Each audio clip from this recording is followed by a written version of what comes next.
Saudara-saudara, kita akan mulai dari pasal keempat ayat ke-25 dari Efesus. Surat kiriman Paulus kepada orang Kristen di Efesus, pasal yang keempat. Kita akan membaca bersama-sama dari ayat yang ke-25.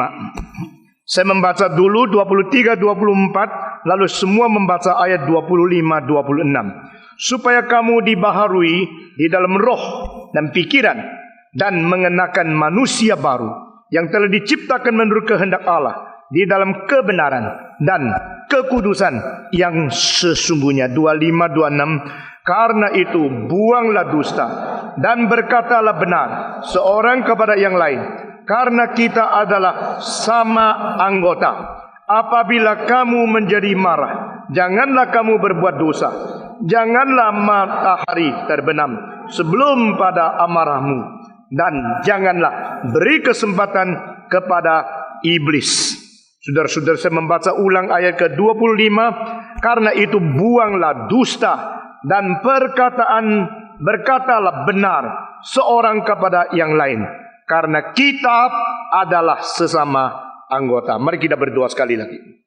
Bapa di dalam surga, kami berterima kasih pada pagi ini sekali lagi Tuhan membangunkan kami dan Tuhan menarik kami dengan cinta kasih surgawi yang dinyatakan melalui Golgota, melalui kuasa kebangkitan, membawa kami kembali berkumpul di sini.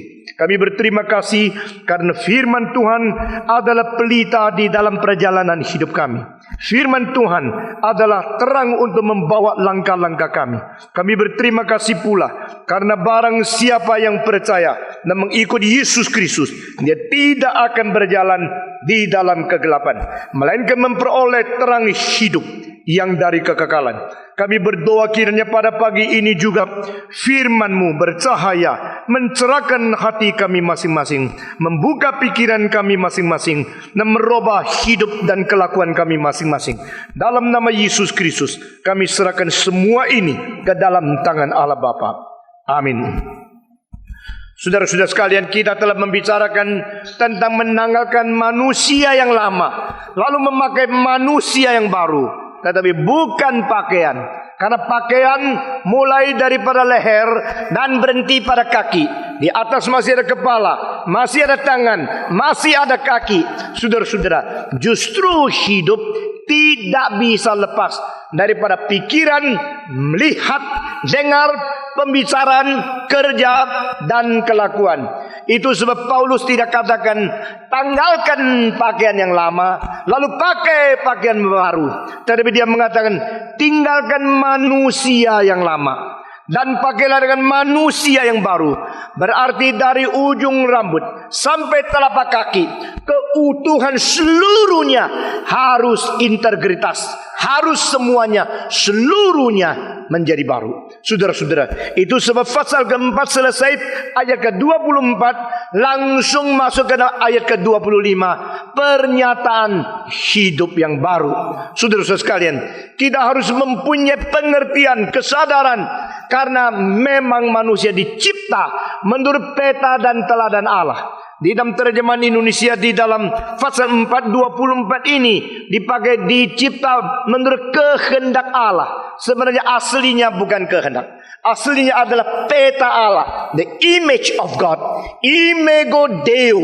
Kita mempunyai sesuatu rupa Allah, kita mempunyai sesuatu peta Tuhan Allah. Itu sebab manusia harus dan seharusnya mirip dan serupa dengan penciptanya. Saudara-saudara, di dalam ayat ke-24 kita melihat 3 hal yang dinonjolkan, yaitu kesungguhan yang menjadi dasar daripada kebenaran dan kesucian. Apa artinya ini? Berarti pikiran kita harus benar, kelakuan kita harus benar, dan keadilan kita harus benar. Ini 3 menurut teologi reform menjadi ketiga aspek peta Allah yang paling hakiki. Yaitu pertama sifat rasio, kedua sifat hukum, dan ketiga sifat moral. Saudara, kalau mendengar ayat dan hal yang penting-penting dicatat. Karena ini akan membekali pengertian teologiamu, sehingga engkau tidak akan digoncangkan sembarangan oleh mereka yang ajarannya tidak bertanggung jawab. Saudara-saudara, sifat rasio, sifat hukum, dan sifat moral, ini tiga hal yang membentuk manusia mempunyai kemiripan dengan Tuhan. Jikalau manusia berbeda dengan binatang, menurut pengertian daripada filsafat barat yang diwakili oleh Aristotle, maka mereka hanya mengerti satu aspek, yaitu aspek rasio. Manusia berrasio, binatang tidak berrasio. Manusia bisa memikir, binatang tidak bisa memikir. Manusia berimajinasi, binatang tidak berimajinasi. Manusia mempunyai kemungkinan berspekulasi, bisa menganalisa, bisa menyelidiki, bisa mentuntaskan persoalan melalui jalan pikiran logika. Ini semua tidak ada pada binatang-binatang yang lain. Itu sebab Aristotelian filosofi di dalam menangani masalah apakah perbedaan antara manusia dengan binatang, dia mengatakan hanya satu, yaitu sifat rasio, saudara-saudara. Tetapi ini tidak cukup. Kalau engkau melihat buku filsafat, waktu dibaca kelihatan istilahnya sulit-sulit, pikirannya begitu rumit, dan jalan logikanya begitu komplikated. Tetapi saudara-saudara, kalau semuanya itu dibandingkan dengan ajaran Alkitab, baru menyatakan pikiran manusia sangat dangkal dan sangat terbatas. Saudara-saudara, apakah bedanya manusia dengan binatang menurut versi filsafat timur yang diwakili oleh Mencius, orang Tiongkok yang 2300 tahun yang lalu, kira-kira sejaman dengan Aristotle? Itu adalah sifat hati nurani yang membedakan. Karena manusia berbeda dengan binatang adalah sebab manusia kalau bersalah bisa menegur diri. Manusia kalau bersalah merasa malu. Manusia kalau berdosa dia tidak lagi sejahtera. Nah, manusia kalau melihat orang lain di dalam kesulitan, di dalam kemiskinan, di dalam kerusakan, atau di dalam ambang pintu kematian, ada perasaan terharu dan ingin menolong, membantu orang lain. Itu tidak ada pada binatang. Ini adalah filsafat timur yang diwakili oleh Mencius. Sifat terharu, sifat merasa malu, sifat menyesal, dan sifat mau menutupi segala kesalahan karena dia sedih sudah berbuat. Ini semua adalah perbedaan antara manusia dengan binatang. Tetapi saudara-saudara, ini hal adalah mengenai moral, dan dasar moralitas adalah diberikan sesuatu hati nurani untuk menilai. Ini ada di sini. Dan selain itu, maka filsafat Tiongkok dan filsafat Timur juga tidak lengkap. Tetapi saudara-saudara, di dalam ayat ini kita melihat ketiga aspek yang melampaui filsafat barat yang diwakili oleh Aristotle, melampaui filsafat timur yang diwakili oleh Mencius. Karena di sini menyebutkan tiga hal, bukan satu, bukan dua. Ketiga hal ini adalah rasio, hukum, dan moral. Saudara-saudara, sifat rasio untuk memikir, sifat hukum untuk mengadili, menilai, dan menghakimi segala perbuatan di dalam diri dan di dalam orang lain. Dan sifat moral yaitu menyeluruh seluruh pikiran sampai seluruh tindak tanduk, tingkah laku kita di dalam berhubung dengan orang lain, yaitu mengenai etika. Saudara-saudara sekalian, ketiga hal ini, maka dikatakan oleh Paulus, kita harus mempunyai keadilan, kita harus mempunyai juga akan kesucian yang sungguh-sungguh. Atau mempunyai kedua hal ini yang didasarkan kesejatian, yang sungguh-sungguh benar, itu kebenaran. Ini menyangkut akan rasio yang adil, yang benar, ini menyangkut hukum, dan yang suci ini menyangkut akan moral. Puji Tuhan, tidak ada buku apapun di dalam seluruh sejarah menyelesaikan pengertian manusia terhadap manusia sebenar. Di dalam diri kita ada apa? Saudara-saudara, di dalam diri manusia ada tiga hal yang penting. Dan ini sudah diperkembangkan oleh teologi reform menjadi antropologi teologis yang diwahyukan oleh Tuhan, yang melampaui semua teologi yang lain. Saudara-saudara, puji Tuhan, kita memerlukan rasio yang dipimpin oleh kebenaran. Kita memerlukan sifat hukum yang berdasarkan keadilan Tuhan. Kita memerlukan sifat moral yang berdasarkan kesucian Tuhan.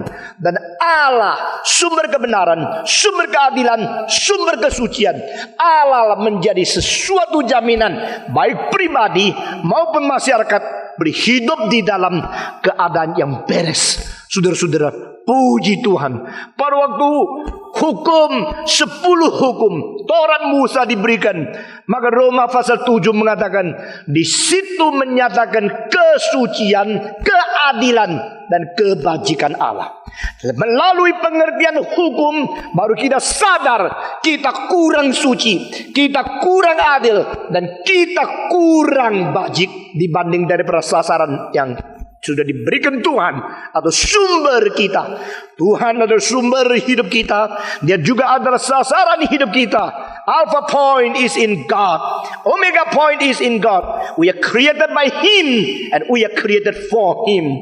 We are created through Him and we are created to glorify Him. Dia adalah titik awal dan dia adalah titik akhir.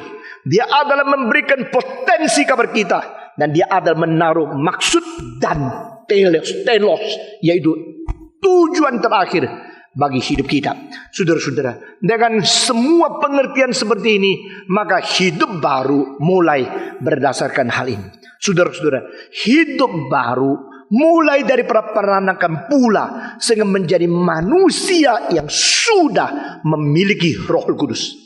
Hidup baru mulai daripada ciptaan baru melalui pekerjaan Kristus yang mati dan bangkit bagi kita dan dikerjakan oleh Roh Kudus, sehingga di dalam fase pertama ayat 13-14 kita sudah mentafsirkan dan sudah mengerti, barang siapa yang percaya kepada Yesus Kristus maka telah diberikan Roh Kudus menjadi meterai di dalam hidupnya. Dan dia dimeteraikan dengan Roh Kudus sampai hari penebusan, yaitu pada waktu Yesus Kristus datang kembali. Mari kita kembali membaca Efesus pasal 1 ayat ke-13 dan 14. Kita membaca bersama-sama. Efesus pasal 1 ayat ke-13 dan ayat yang ke-14. Setelah mendapatkan pria membaca 13 dan wanita membaca ayat ke-14. Pria membaca bersama-sama 13. 1, 2, 3. Di dalam Dia kamu juga, karena kamu telah mendengar firman kebenarannya, yaitu Injil keselamatan. Di dalam Dia kamu juga, ketika kamu percaya, dimeteraikan dengan Roh Kudus yang dijanjikan itu. Ayat 14 wanita, dan Roh Kudus itu adalah jaminan bagian kita sampai kita memperoleh seluruhnya, yaitu penebusan yang menjadikan kita milik Allah untuk memuji kemuliaannya. Dengan jelas ayat 13 mengatakan kapan kita menerima Roh Kudus, yaitu saat kita menerima Yesus Kristus sebagai juru selamat. Kapan Roh Kudus berada dalam diri kita? Pada waktu Kristus menjadi juru selamat kita. Bukan second blessing, bukan ditumpangi tangan lagi pergi ke Toronto lagi atau pergi ke Korea lagi lalu kita jatuh geletak di atas tanah baru menerima Roh Kudus. Itu bukan ajaran Alkitab. Alkitab mengatakan ketika kamu menerima Kristus, saat itu juga Roh Kudus turun dan berada di dalam dirimu menjadi meterai supaya kamu dapat jaminan menunggu penebusan yang total, yaitu Kristus datang kembali. Saudara-saudara, jadi hidup baru itu adalah anugerah Tuhan. Tetapi kehidupan yang baru adalah hidup kita yang sesuai anugerah Tuhan. Saya mengulangi sekali lagi. Hidup baru adalah anugerah Tuhan. Kehidupan yang baru adalah tingkah laku kita yang sesuai dengan anugerah itu. Jadi tidak ada orang berhak, berandil, berjasa, berkualifikasi untuk menerima hidup yang baru. Karena itu adalah sola gratia. Semuanya anugerah Tuhan. Tetapi setelah kita menerima anugerah, kita harus mengutarakan anugerah itu di dalam tingkah laku perubahan. Karena kita mau taat dan kita mau memuliakan Tuhan. Maka di sini Paulus mulai dengan satu hal yang sangat heran sekali. Dia tidak bicara tentang pikiran, dia tidak bicara tentang hal yang lain. Itu semua memang benar, tetapi saudara-saudara, dia bicara mulai dari mulut. Nah saudara-saudara, biarlah minggu pertama di dalam tahun ini kita sekali lagi menyelidiki dan introspeksi mulut kita. Saudara-saudara, bagaimana menyatakan hidup yang baru? Di sini dikatakan, karena itu buanglah dusta dan berkatalah benar seorang kepada yang lain. Karena kita adalah sesama anggota. Yang dikatakan di sini anggota bukan anggota gereja, bukan anggota yang disebut sebagai membership. Di sini dikatakan adalah anggota tubuh yang tidak bisa lepas satu dengan lain. Saudara-saudara, tangan kanan tidak bisa hidup sendiri, tangan kiri tidak bisa hidup sendiri. Tangan kanan, tangan kiri adalah sama-sama menjadi anggota di dalam satu tubuh. Nah demikian kita di dalam Kristus adalah demikian. Engkau orang di dalam Kristus, saya orang di dalam Kristus. Kita sama-sama menjadi anggota di dalam tubuh Kristus, yaitu gereja yang kudus dan am. Maka kita jangan saling membohongi satu dengan lain. Kita tidak boleh satu dengan lain saling mendustai. Kita harus berbicara dengan yang benar karena kita sesama anggota.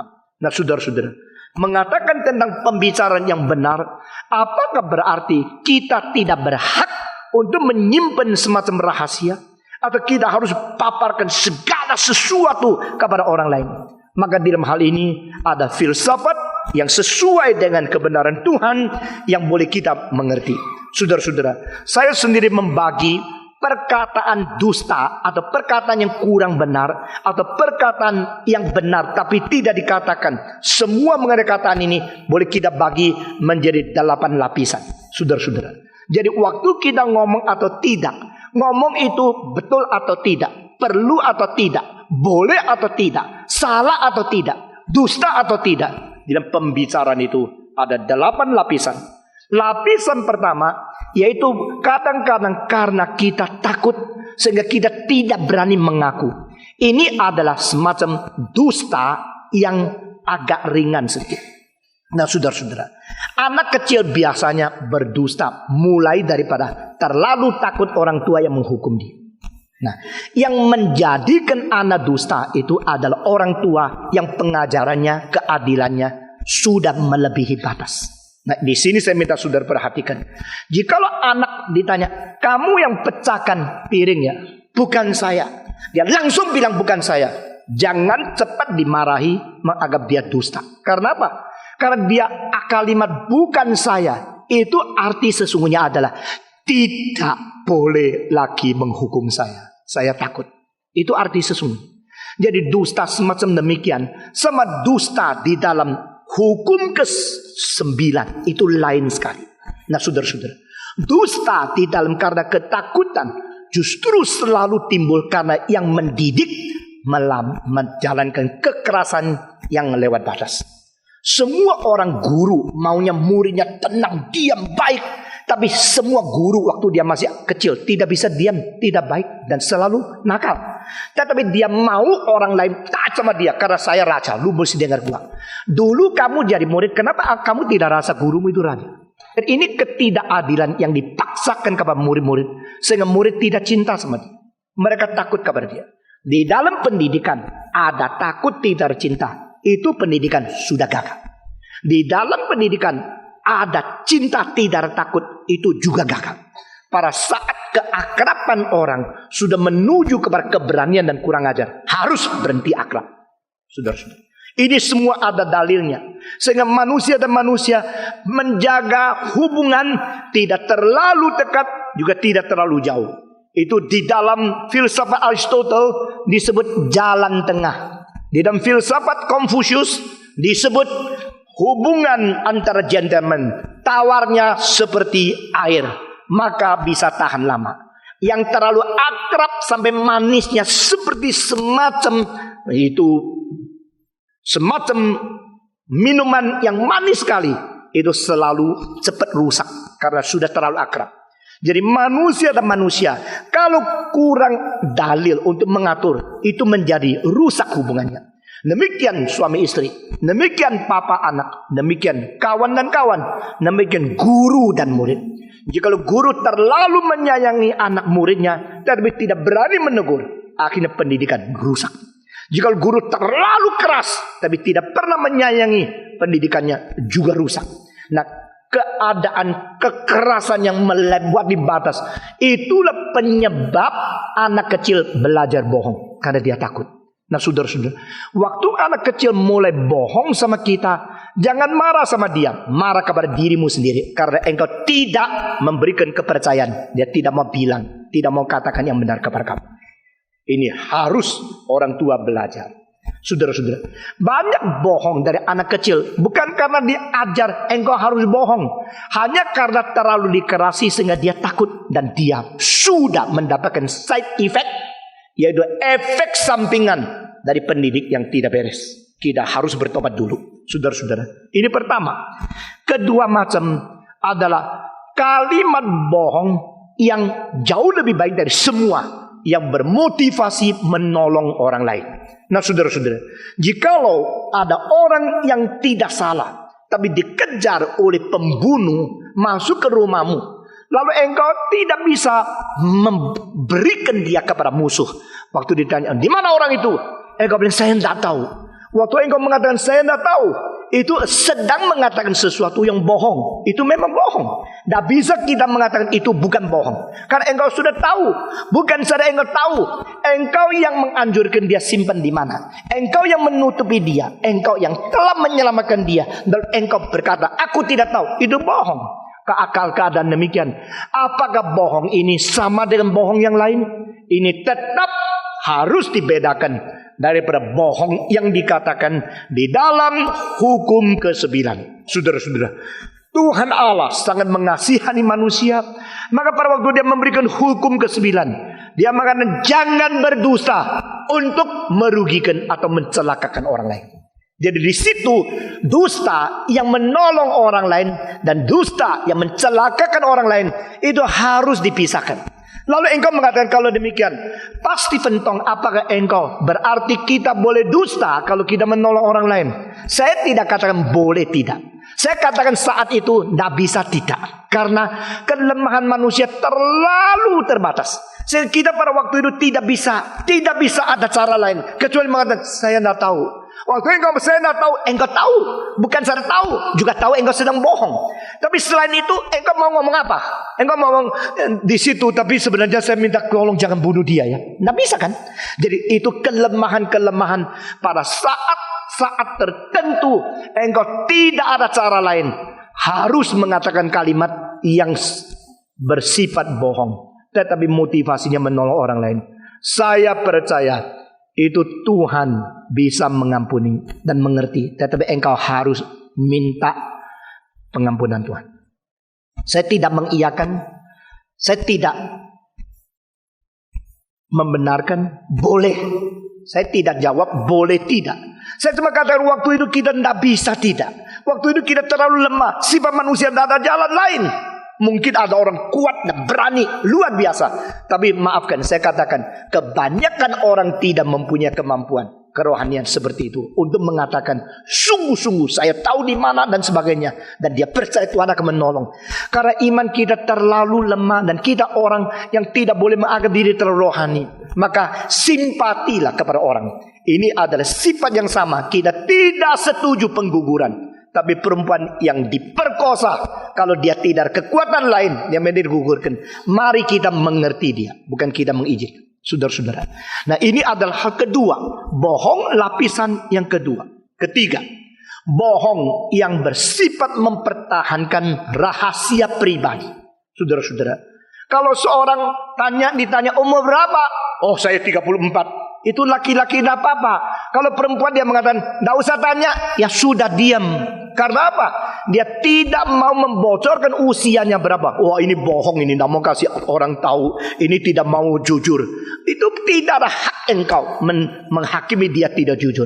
Karena itu merupakan sesuatu privasi atau sebuah hak pribadi untuk menyimpan sebagian rahasia. Saudara-saudara, Tuhan Allah sendiri berhak menyimpan rahasia dia yang tidak beritahu kepada manusia. Itu sebab yang diwahyukan kepada kita Itu kebenaran yang kita mungkin tahu. Yang tidak mewahyukan kepada kita, itu adalah hal yang kita tak bisa tahu. Itu sebab kita hanya taat dan menyelidiki, mempelajari dan mengerti hal-hal yang diwahyukan oleh Tuhan saja. Bedanya adalah kalau manusia tidak mau mewahyukan sesuatu kepada orang lain, berarti ada sesuatu yang dia simpan karena dia rasa tidak baik untuk orang lain. Tetapi bagi Tuhan Allah bukan demikian. Tidak ada hal yang tidak baik yang terjadi di diri Allah. Tetapi waktu dia tidak mewahyukan, anak kita dia kasihan kepada kita, dan dia mengetahui kita tak bisa mengerti sedalam itu.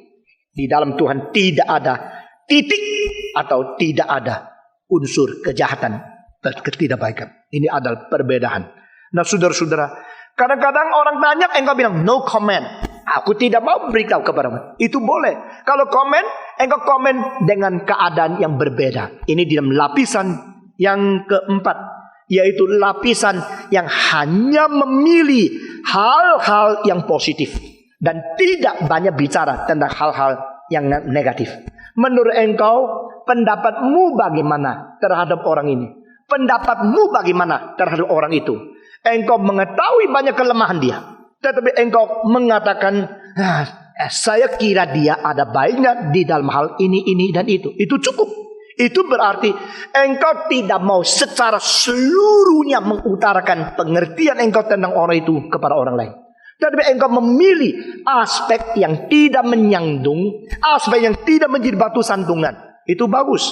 Ini adalah hak kebebasanmu dan bijaksana. Di hal demikian kita tidak bisa katakan ini orang tidak jujur, karena dia tidak katakan semua kepada saya.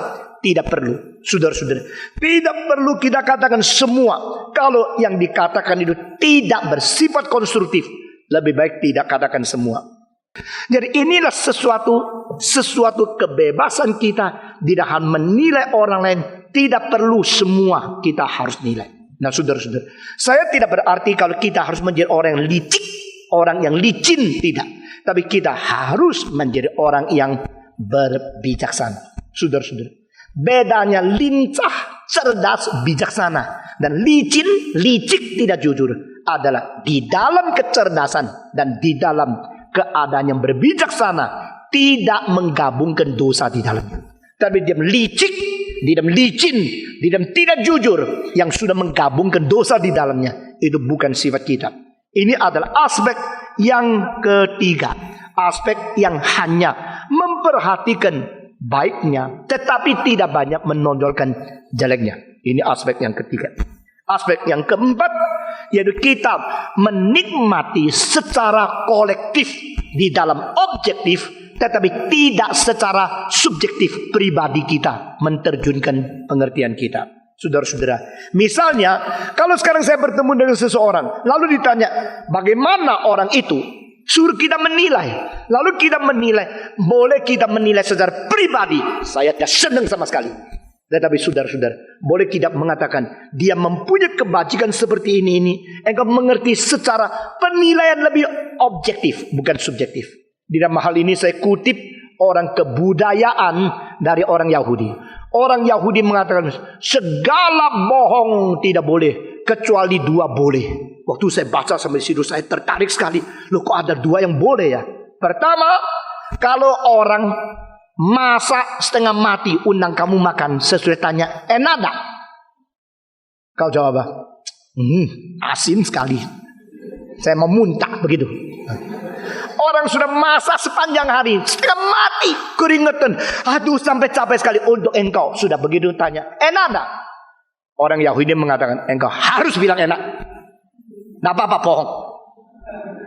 Karena dia sudah kerja setengah mati. Ya, ini bohong pertama yang diperbolehkan katanya ya. Ini Yahudi bukan Alkitab ya. Saudara-saudara, saya cuma kutip orang Yahudi. Jangan kau campur baur ya. Kedua, kalau orang sudah menikah lalu tanya, nyonya saya cantik enggak? Engkau harus bilang cantik. Ya. Ditanya, kenapa? Sudah masa setengah mati, maka harus bilang enak. Kalau sudah nikah, harus bilang cantik. Karena apa? Sudah tidak boleh dikembalikan ke mertuanya. Jawabnya. Nah, saudara-saudara, engkau bilang, loh, tapi saya rasa dia tak cantik. Coba objektif sekali. Ada orang tak cantik, tapi kalau senyum lumayan juga. Ada orang mata kalau bukan tak cantik, kalau tutup lumayan juga. Jadi lebih objektif berarti bicara dari pandangan objektif, meskipun tidak seluruhnya berdasarkan dari pikiran. Ya, saudara-saudara, apakah kita harus jujur? Jujur sampai di dalam pusarmu ada hitam-hitam kasih tahu orang lain juga? Tidak perlu. Jujur sampai segala sesuatu bongkar, tidak perlu. Kita perlu bagaimana saling menghormati di dalam kejujuran menurut ayat ini. Tetapi ada lapisan-lapisan jujur dan bohong yang kita mengetahui. Saudara-saudara, ini ada lapisan yang keempat. Lapisan yang kelima, yaitu lapisan yang lebih jelas lagi, menyangkal hal yang benar. Menyangkal hal yang benar atau mengatakan yang tidak benar, itu ada lapisan yang lebih jelek lagi. Dan saudara-saudara, hal-hal yang boleh ditoleransi seperti tadi kita katakan itu satu persatu. Sampai di sini kita sudah tidak boleh berbagian di dalamnya. Jikalau memang iya, katakan iya. Kalau tidak, katakan tidak. Di sini kita menjadi orang yang menerima tantangan, bukan yang berkata bohong atau jujur. Kita mengatakan iya atau kita mengatakan tidak, itu di dalam keadaan inisiatif kita, itu kita berhak. Tapi kalau waktu ditanya, betulkah begini-begini, lalu engkau menyangkal, itu saudara-saudara, sekali lagi ada hubungan dengan yang tanya. Kalau bersifat lebih jahat daripada yang ditanya, kadang-kadang engkau tidak mau mengatakan seluruhnya. Engkau berhak di dalam menyimpan sebagian rahasia. Engkau berhak di dalam menolong orang di dalam bahaya dan sebagainya. Tetapi sebenarnya kalau engkau menyangkal kebenaran dengan sesungguhnya engkau tidak mau kerjasama dengan kebenaran, nah itu tidak baik. Ini adalah yang kelima. Keenam adalah orang yang sengaja menolak dan sengaja memutar balik akan kebenaran. Ini mulai menjadi satu perkataan yang bergabung dengan kejahatan. Nah, saudara-saudara, ini adalah memutar balikkan segala sesuatu. Itu hanya karena keuntungan pribadi atau merugikan orang lain secara sengaja. Ini tidak beres. Ini yang ditolak oleh Alkitab, saudara-saudara. Dan lapisan yang ketujuh, yaitu sengaja merugikan orang lain. Maka sengaja mencelakakan orang lain dengan rencana terlebih dahulu, sehingga membuat teori-teori dan membuat kalimat-kalimat yang memberontak dan melawan akan kebenaran. Nah, saudara-saudara, ini ada pembohongan yang lebih keras, lebih sulit lagi. Dan ini yang dicantumkan di dalam hukum ke-9 dari 10 hukum. Jangan dan tidak boleh engkau berkata dusta untuk mencelakakan orang lain. Nah, saudara-saudara, makin banyak kita hidup berpengalaman, makin kita mengetahui orang yang tidak takut kepada Tuhan. Saya tidak peduli dia Kristen atau dia tidak Kristen.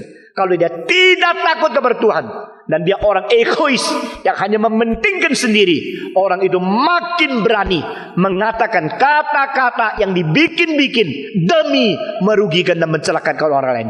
Ini dilarang keras oleh Alkitab. Ini melanggar hukum, saudara-saudara. Ini versi yang ke-7. Dan ke-8 macam adalah yang sengaja memberontak kepada kebenaran dan sengaja mengajar hal yang sesat. Sudah tahu itu tidak baik, sudah tahu itu merusak orang lain, tapi tetap mengajar dan memberitakan, menyebarkan segala sesuatu yang berontak dengan kebenaran. Saudara-saudara, di dalam Roma pasal 1 ayat terakhir mencatat satu kalimat. Mereka sendiri tahu tidak benar. Bukan saja mereka melakukan, mereka lebih inginkan orang lain juga melakukan apa yang mereka sendiri tahu itu tidak benar. Jadi ini menjadi motivasi yang rusak luar biasa. Sendiri sudah kadung, jerumus di dalam dosa. Sendiri sudah berjalan di dalam kegelapan. Lalu mereka mengajar orang lain, membawa orang lain menuju kepada kerusakan-kerusakan. Saudara-saudara sekalian, tidak peduli apa untungnya, engkau harus menolak kalimat-kalimat bohong yang keadaan demikian. Saudara-saudara, orang yang jual ganja, orang yang jual marihuana, orang yang menjual segala macam ekstasi dan sebagainya, mereka tahu itu merusak. Mereka tahu itu tidak boleh. Lalu mereka menjalankan. Mereka menginginkan anak muda, orang lain juga rusak. Saudara-saudara, hanya karena mereka kepepet keuangan. Mereka mau uang, mereka mau cari untung lebih banyak. Ini adalah hal yang berdosa besar sekali. Saudara-saudara sekalian, mari kita di hadapan Tuhan minta kepada Tuhan. Tuhan, ajarkan aku, hindarkan aku daripada berbicara yang tidak sesuai dengan kebenaran. Tuhan, di dalam keadaan kepepet, di dalam kebebasan hak asasi pribadi, dan di dalam mau menolong orang lain, hindarkan juga aku, supaya kalau boleh saya tidak banyak bicara, dan boleh tidak berbicara sesuatu yang berlawan dengan kebenaran.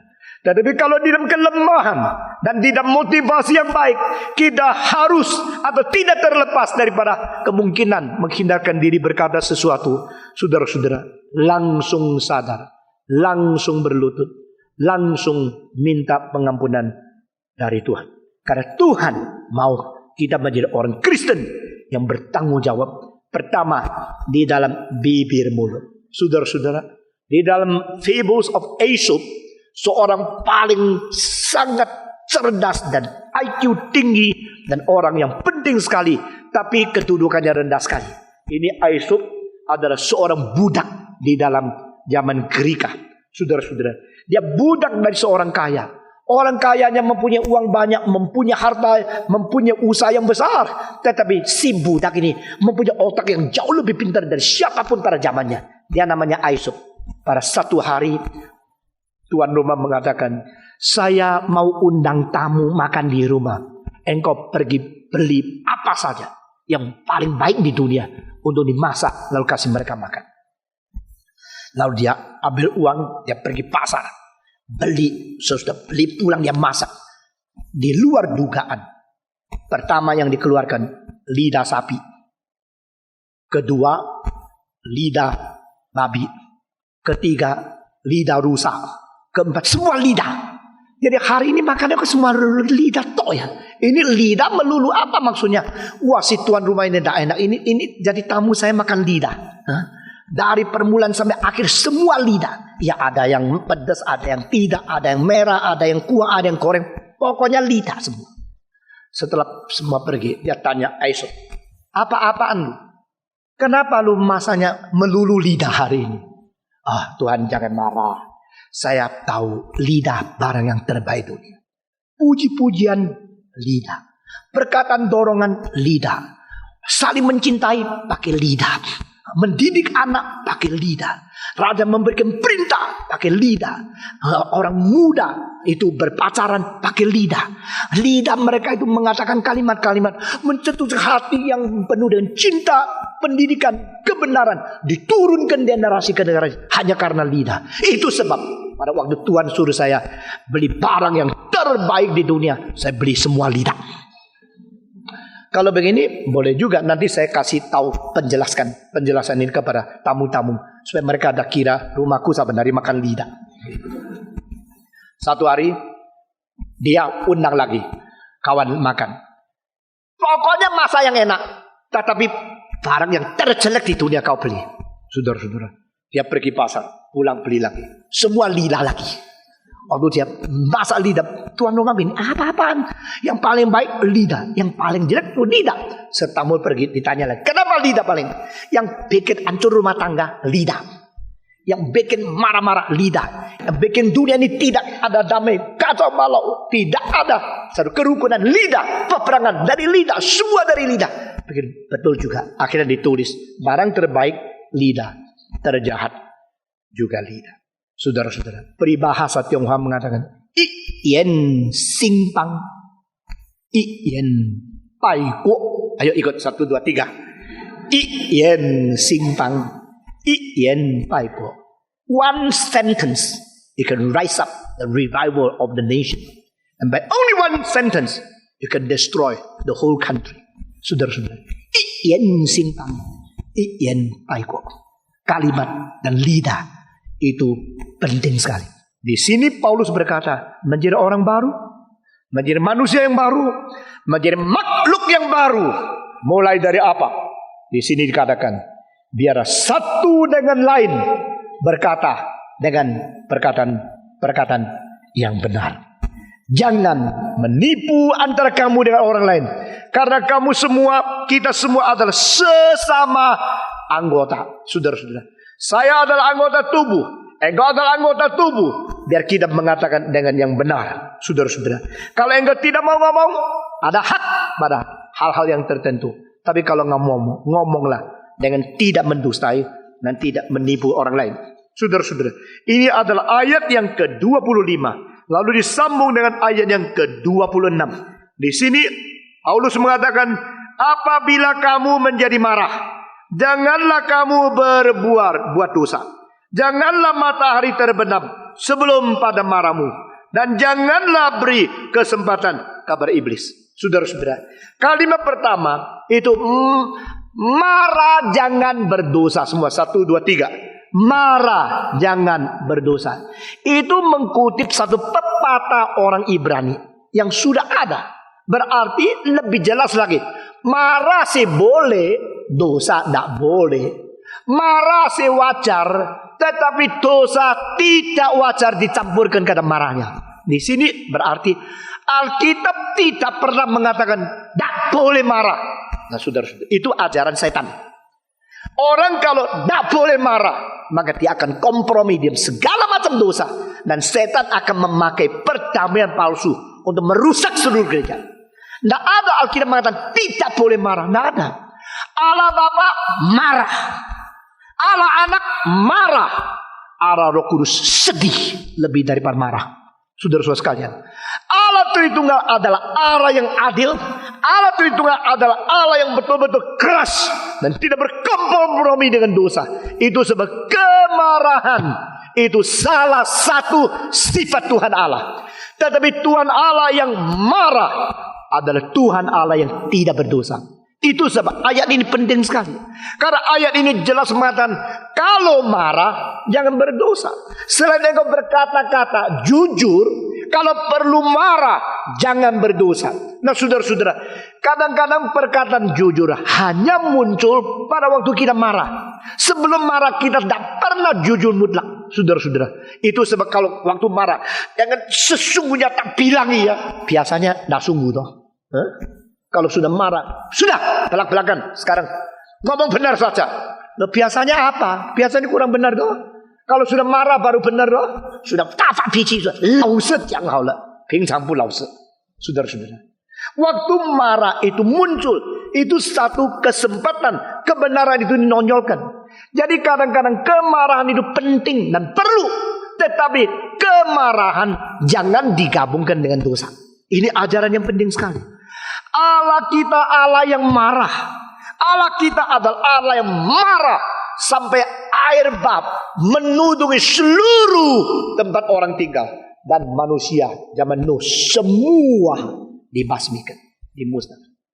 Allah kita adalah Allah yang marah, dan dia sediakan neraka untuk membinasakan mereka yang berbuat jahat untuk selama-lamanya. Saudara-saudara, Allah kita adalah yang marah sehingga pada waktu hari kiamat dia mengadili seluruh dunia. Jenderal, konglomerat, semua orang kaya, raja, militer, dan orang-orang yang berkuasa perkasa, semua tidak tahan berdiri di hadapan dia. Sehingga mereka berteriak, gunung jatuhlah padaku, hai batu timpalah kepadaku, karena aku takut melihat kemarahan domba yang tersembelih. Pada waktu Yesus datang pertama kali di dunia, dia tidak marah. Dia bukan datang memarahi orang berdosa, bukan datang menghakimi orang berdosa. Ada manusia datang bukan menghakimi, tetapi untuk menyelamatkan. Tetapi pada waktu Yesus datang kedua kalinya, dia bukan menyelamatkan, dia memarahi dan dia menghakimi. Jadi kemarahan itu adalah salah satu aspek dari sifat Tuhan Allah. Dia patut, dia wajar, dia berhak, dia memang menyatakan dia adalah Allah yang berani marah. Tetapi Mazmur 103 mencatat satu ayat, dia tidak sembarangan gampang marah. Jadi Allah itu Allah yang marah, tapi dia adalah Allah yang tahan kemarahannya sampai pada saat perlu baru dia marah. Dan Alkitab mengatakan lagi dengan 2 ayat, 2 kalimat mengatakan, waktu dia marah menyatakan keadilannya, waktu dia menegur membuktikan dia adil. Nah, ini 2 ayat bagi saya sangat penting, karena Allah di dalam kemarahannya menyatakan keadilannya, Allah di dalam ketegurannya menyatakan akan kesucian dan wibawanya. Puji Tuhan, Allah kita adalah Allah yang tidak boleh dipermainkan, Allah yang tidak menerima nyogok, Allah yang tidak bisa disuap, Allah yang tidak peduli engkau berapa kaya, berapa kuasa, berapa tinggi pangkat, berapa banyak jasa menurut pandangan manusia. Allah tidak peduli. Kalau engkau seorang pangkat tapi engkau bersalah, Allah marah. Engkau seorang kaya, engkau berdosa, Allah marah. Karena Allah kita tidak bisa dibeli dengan uang. Allah kita tidak bisa disuap dengan andil-andil manusia. Allah kita tidak bisa dirayu dengan segala harta dunia, karena Dia memiliki seluruh alam semesta. Puji Tuhan. Itulah sebabnya Allah kalau marah, kemarahannya sesuai dengan keadilan, wibawa, kedaulatan, dan kesuciannya. Keempat hal ini bersatu menjadi bungkusan untuk kebenaran kemarahan Tuhan Allah. Allah tidak mungkin marah salah. Allah tidak mungkin marah salah tingkat, salah sifat, salah waktu, atau salah objek. Tak mungkin. Kalau Allah marah, lebih baik engkau tenang diam, bukan berontak, tapi pikir kenapa dia marah. Kalau Allah marah itu akan mengkoreksi, membawa dunia kembali kepada Dia. Puji Tuhan. Allah tidak pernah mengajar marah itu dosa, tapi Allah mengajar marah jangan berdosa. Boleh marah, tapi jangan berdosa. Anak kecil dari kecil tak pernah dimarahi, berbuat apapun kurang ajar tak pernah dimarahi. Mau jadi apa? Murid yang tidak mau menjalankan tugas, yang malas bekerja, tak pernah dimarahi, mau jadi apa? Saudara-saudara, kemarahan itu justru penting. Dan karena kita tidak mengerti kapan boleh marah, kapan tidak boleh marah, kapan marah besar, kapan marah kecil, kapan harus tegas, kapan tidak boleh terlalu keras. Justru karena kita tidak mengerti taraf waktu, botonya, dan haknya marah, itu sebab anak kita dididik tidak beres. Saudara-saudara, pada waktu Bapak Octavianus 70 tahun hari ulang tahun, saya mengatakan dengan kalimat pertama, profesi yang paling saya hina di dunia, salah satu adalah profesi pendeta. Dan kalau tanya kepada saya, profesi yang kamu paling hormat di dunia, saya menjawab salah satu yang paling tinggi juga adalah pendeta. Kenapa? Karena pendeta bisa menjadi orang yang paling baik, takut Tuhan, dan betul-betul menyatakan kebenaran. Pendeta juga mungkin menjadi orang yang paling kompromi dan tidak lagi menjalankan kebenaran. Banyak anak-anak pendeta, banyak anak-anak majelis pembohong, banyak anak-anak tua-tua pencuri dan pendusta. Saudara-saudara, kenapa? Karena ini anak pendeta tidak boleh diganggu. Anak pendeta jangan marah, ini papai pendeta. Tidak. Kalau anak saya kurang ajar, silakan marahin dia, lalu kasih tahu sama saya marahin lagi. Saudara-saudara, kalau anak keluarga pendeta, majelis dan sebagainya boleh disembarangkan, maka gereja tidak keadilan. Harus tahu kapan harus marah. Boleh marah, tidak boleh. Sampai di mana marahnya. Marah jangan digabung dengan dosa. Maka kemarahan itu penting sekali. Kita melihat bersama-sama Mazmur 76. Mazmur 76.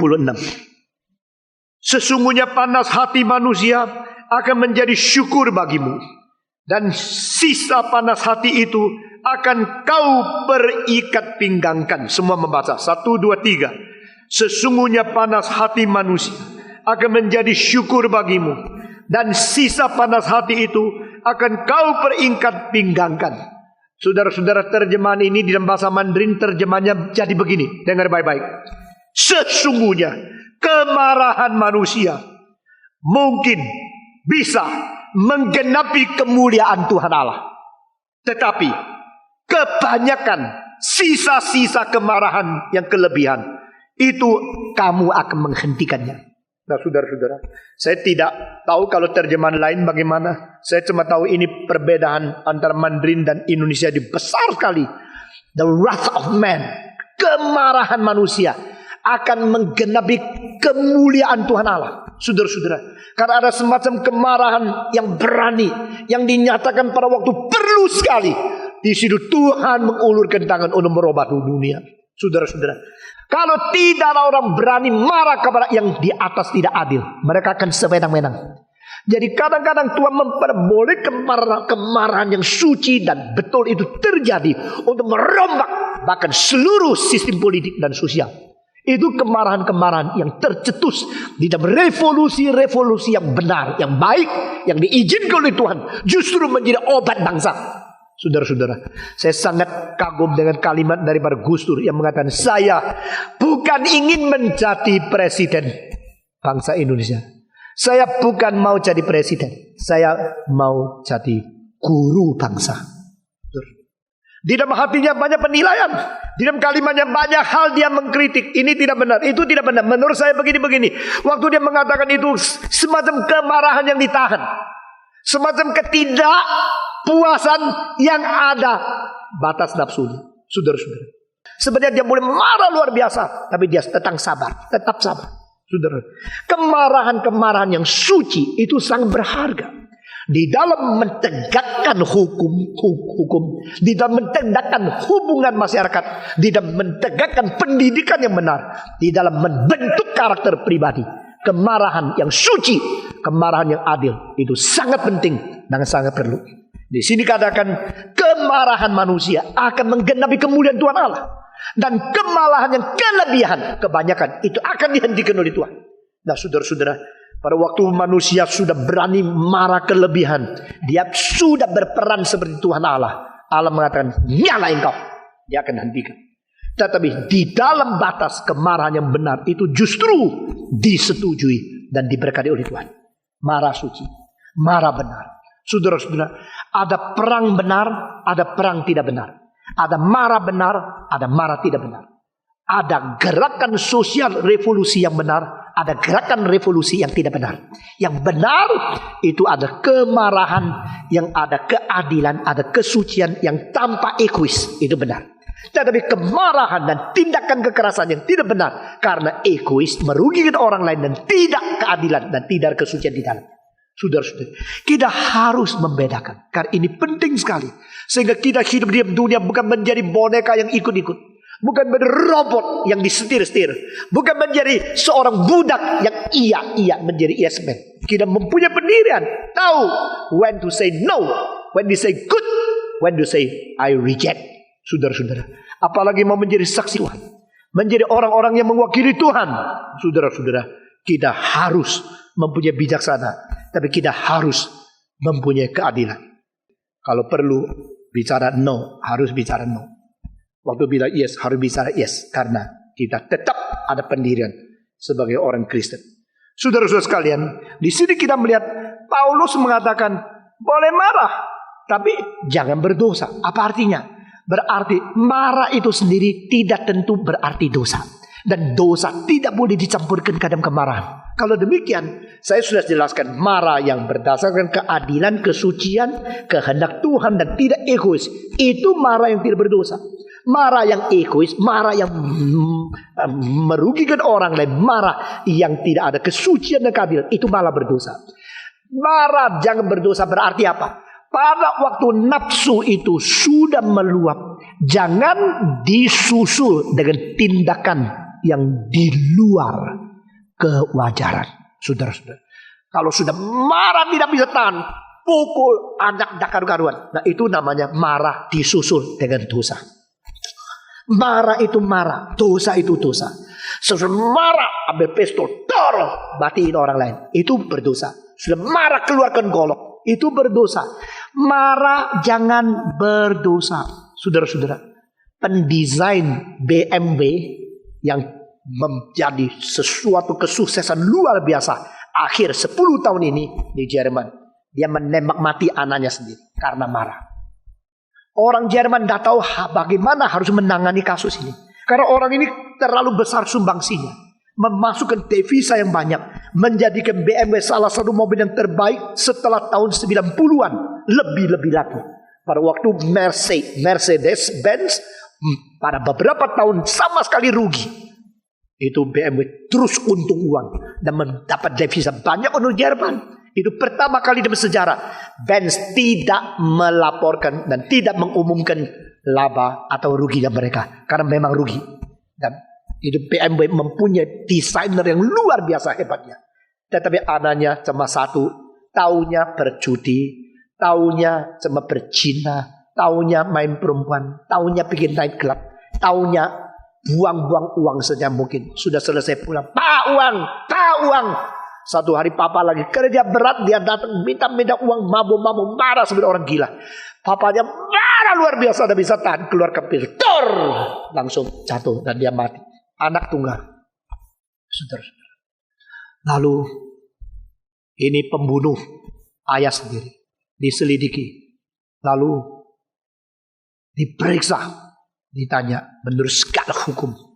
Akhirnya mereka sulit menangani hal ini dan memberikan hukuman jauh lebih ringan daripada hukuman pembunuhan lain, karena dia mempunyai anak terlalu kurang ajar dan dia mempunyai alasan kemarahan yang sangat logis.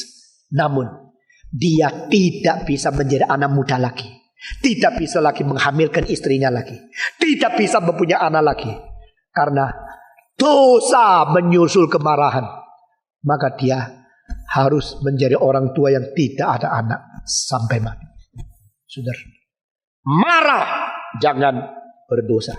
Ingat kalimat firman Tuhan ini bukan untuk perlombaan saya lebih banyak baca, engkau kurang baca. Firman Tuhan ini bukan untuk mengisi kredit, saya sudah belajar berapa banyak, sudah lulus teologi. Firman Tuhan adalah menjadi pusaka hidup kita jalankan. Saudara, alangkah indahnya. Marah jangan berdosa. Semua marah jangan berdosa.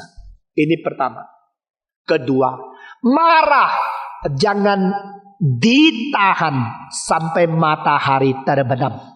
Berarti marah di dalam 12 jam harus diselesaikan. Ya. Kalau matahari terbenam jam 5, maka engkau pagi-pagi marah. Berarti 12 jam ini engkau tahan terus sampai matahari terbenam. Jangan simpan lagi.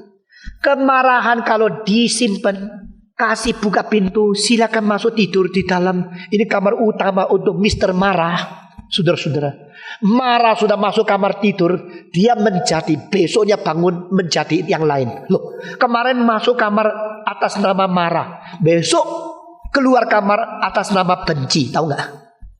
Marah menjadi benci.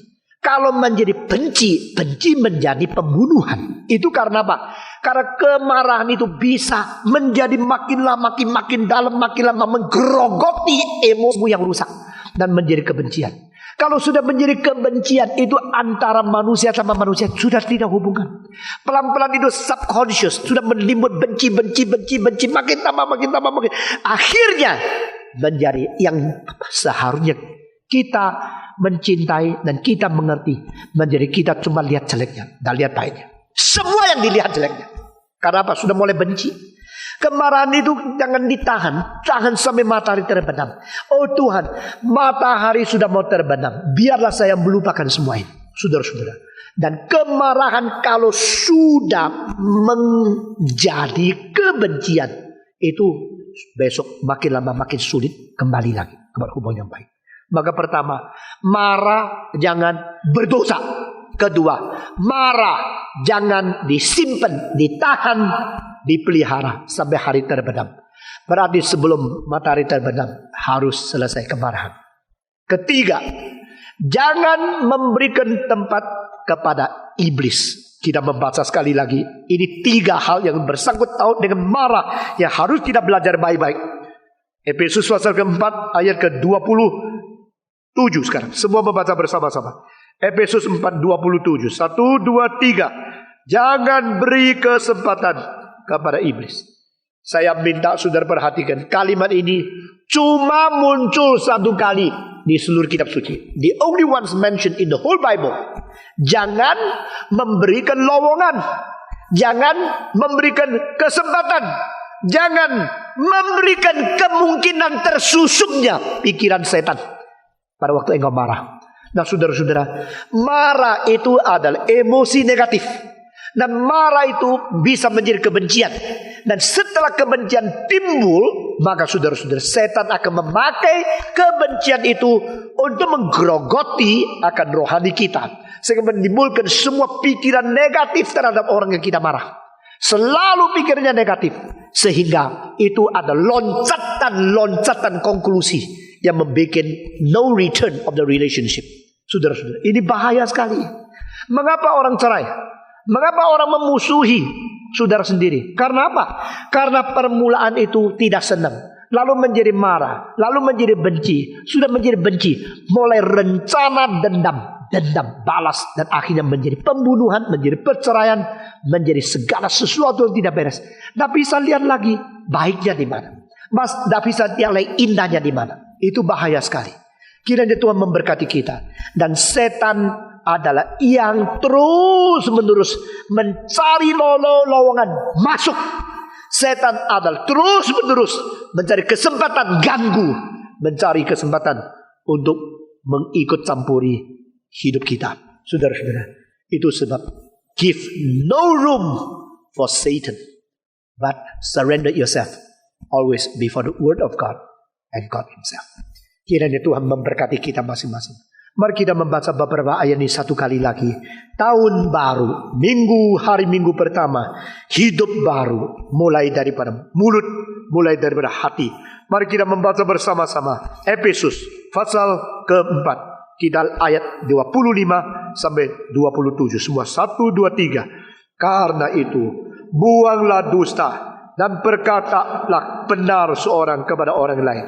Karena kita adalah sesama anggota. Apabila kamu menjadi marah, janganlah kamu berbuat dosa. Janganlah matahari terbenam sebelum padam amarahmu. Dan janganlah beri kesempatan bagi iblis. Mari kita berdiri. Bapa terima kasih. Bapa terima kasih. Apa di dalam surga ku beri terima kasih. Mari kita berdoa. Tuhan beri kekuatan kepada kita. Kita berdoa Tuhan selalu memberikan pencerahan dengan firman ke hati kita. Berdoa kiranya Roh Kudus terus memimpin dan membawa kita menuju kepada kemenangan. Mari kita berdoa bersama-sama. Semua buka suara berdoa. Bapa di dalam surga, kami berterima kasih dan bersyukur karena Engkau demikian mencintai kami. Engkau mendidik kami, Engkau mentuturkan kebenaran, Engkau mengajar dan memberikan pencerahan kepada kami. Kami berterima kasih Tuhan. Pada hari ini sekali lagi kami datang kepadamu. Kami telah mendengarkan firman-Mu, kami telah menerima ajaran-Mu. Kiranya apa yang kami dengar pada pagi ini boleh menjadi kekuatan baru untuk merubah hidup kami, untuk memperbaiki akan karakter dan keluarga hubungan kami. Dengar doa kami Tuhan. Kami berterima kasih dan bersyukur dalam nama Yesus Kristus, Tebus dan Juru Selamat kami yang hidup. Amin.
Tuhan.